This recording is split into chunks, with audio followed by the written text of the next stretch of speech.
The rest of the story.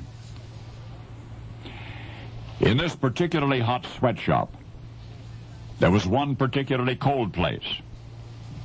Little Jane was 4 years young, only one among dozens of children laboring there, and she feared that cold place more than anything else in the world. What was in the box?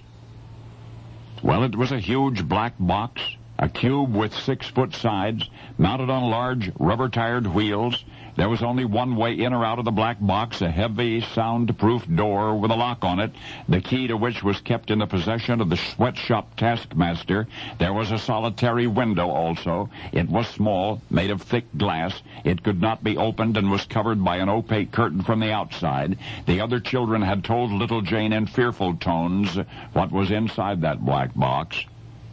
Nothing. No hint of the world beyond its walls, only pitch dark and horrible silence. Quite in fact, there was something inside that ominous enclosure, an immense block of ice. It served two purposes: to cool what little air there was in the box's unventilated interior, and to intensify its prisoner's punishment. The latter, in effect, was diabolical.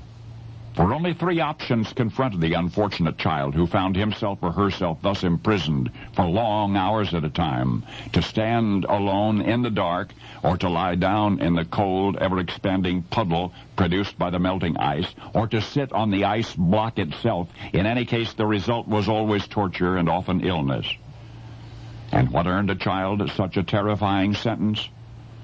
Very little, indeed. A minor misbehavior, an inexact execution of an instruction, practically anything less than perfection.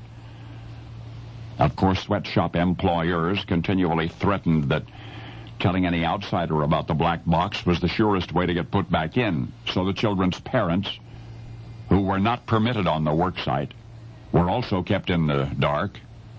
It was only a matter of time, the other children warned little Jane, before she would be incarcerated in that cold, quiet, intolerable prison. And one day, she was. The experience was every bit as awful as she had been told to anticipate. As was the next time she was locked inside, and the next time, and the next, and after several such punishments, she emerged shivering with a serious ear infection. Little Jane even risked more of the same by eventually confiding in her mother. But the latter, unable even to imagine such cruelty, cast the story aside as the flagrant invention of her precocious young daughter. And yet once upon an unreported crime, there was an industry that put 4-year-olds to work for long hours and low pay and under unforgivable conditions, a sweatshop whose operators even managed artfully and routinely to keep child welfare workers at bay. And you, sitting there in the dark, looking up at the big silver screen, you never learned about the secret abuses behind those shining performances.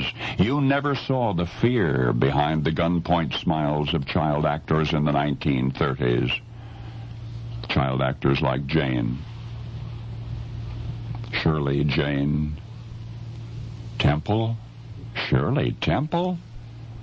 Shirley Temple. Now you know the rest of the story.